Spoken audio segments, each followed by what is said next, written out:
Hello and welcome back. I've been getting a lot of questions about how to figure out when some things just seem to go astray.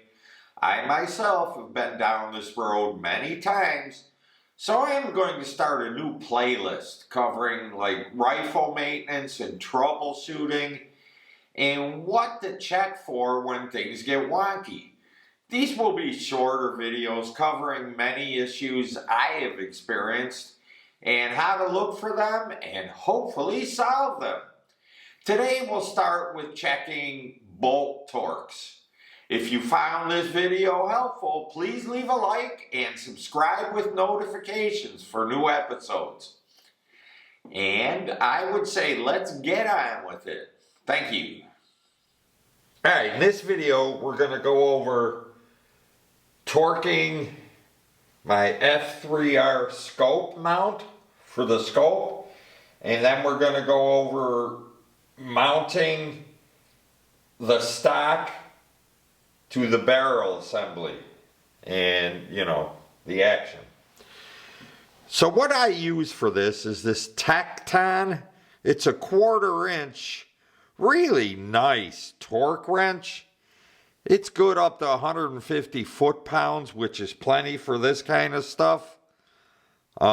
It's really nice. It's, what do we got here? Tecton model TRQ-21101.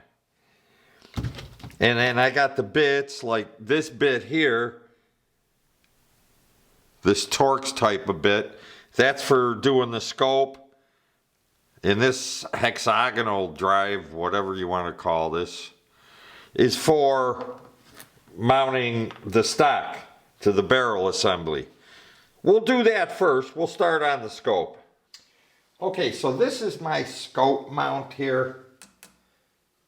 I know this is all one piece made out of one solid stack of billet aluminum, and then they machine it out of that. It's the best one I've ever had. I'll never get another one. This thing's so solid, it's pathetic. It's made by F3R Machine.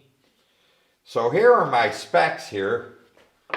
Oh, we're going to have to move this MTD Send It electronic level out of the way for now. So there are 12 screws in all. There's 3 on each side, okay? So there's 12. Now, according to my specs here, the scope tube caps, you put those on all 12 of them finger tight, then 16 inch-pounds. So let me set this up to, that's way over. There's 10, 11, 12, 13, 14, 15, 16. Now, I'm not going to, these are all mounted. I am not taking this all apart because then I have to take it to the range and line it up and everything. So what I do this like every week just to check them. So I just go around, I'll start on the middle on one side, come over to this side in the middle, then I'll switch over to this one, then to this one, doing like, a star pattern. So this is something you definitely want to keep an eye on. Then I'll go to the back one. Middle, middle, then start a star pattern. To tell you the truth, I've never checked them and found them loose, never. Because this is a good scope mount. And I do not use Loctite of any sort. Never do. So the next thing are the rail screws. There are 6 of those on the rail that mounts to the Picatinny rail. And these, you tighten them all to 25 inch, well first you hand tighten them, then you tighten them to 25 inch-pounds, and then finish it off at 50 inch-pounds. So I'll push this up to 50 now.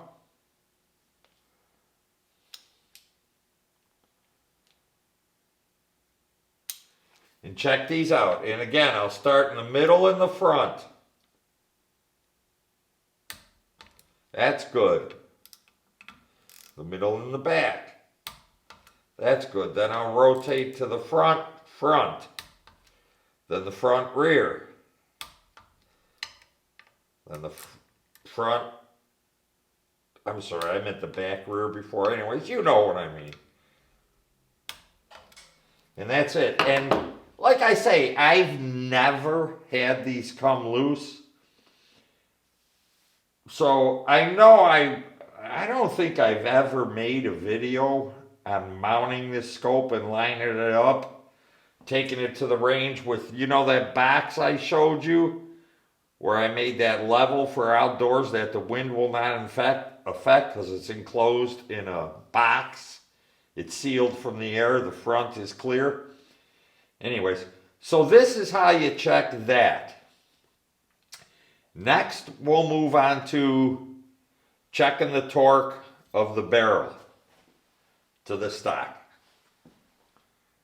I mean, these are things you have to check because sometimes if it's going off, it could be this is loose or this is loose. I'm going to take this entire barrel off and show you the bedding and show how that works and what can happen if fluids get in there. Okay, this is kind of an odd view, but this is underneath my rifle. I got 2 pillar screws here because this is pillar bedded. I'm going to take this apart now from underneath. These are at 65 foot-pounds. I hope I'm not getting too much in the way. There's the one there, and the other one goes through the trigger guard back here. And these both screw into the action.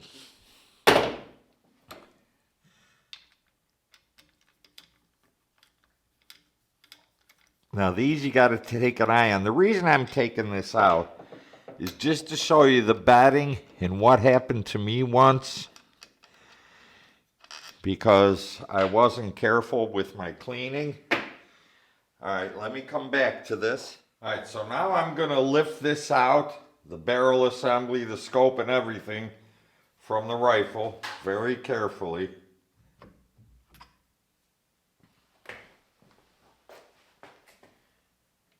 And set it down carefully so I don't let it rest on the trigger. So I put something underneath there. Okay. Okay, this is the bedding. So this is where the bolt lug goes in here. And here are the 2 holes. These are actual pillars that are put in here. And that's where them screws come up. But you can see there's still like some residue on here. One time when I was cleaning, I wasn't careful and some fluid got in here. And it actually went down into the screw. And the screw loosened a little bit, whatever, but I was all over the target. And I was banging my head trying to figure out what it is. And I finally did figure it out. Thanks to F-Class John, I think it was. He had the same problem once. Oh, I just bumped the camera, sorry.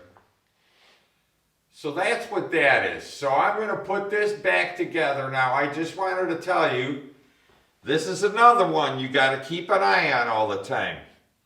Check your mounting, your stock and your barrel and all that. Check your mounting. Because I had that problem once, and thanks, you know, to F-Class John, I found his video, and that solved my problem. Now this bedding is all custom done by Short Action Customs. This is, oh, I can't think of the name of it. If I think of it, I'll put it on the screen here. But they put it in here, and then they put the barrel on, and they tape it down, and it's called bedding, and it forms exactly to your stock. and especially with this bolt like that. So when you put it in there, it's in exactly the same position every time. It can't shift unless, you know, you get fluid in there like I did and your screws come loose. So just check all these things. All right, thank you, and I will definitely see you on the next video. I'm going to put this back together, and we're good to go for this first one. The next one, I'm not sure what I'll cover, but you'll know.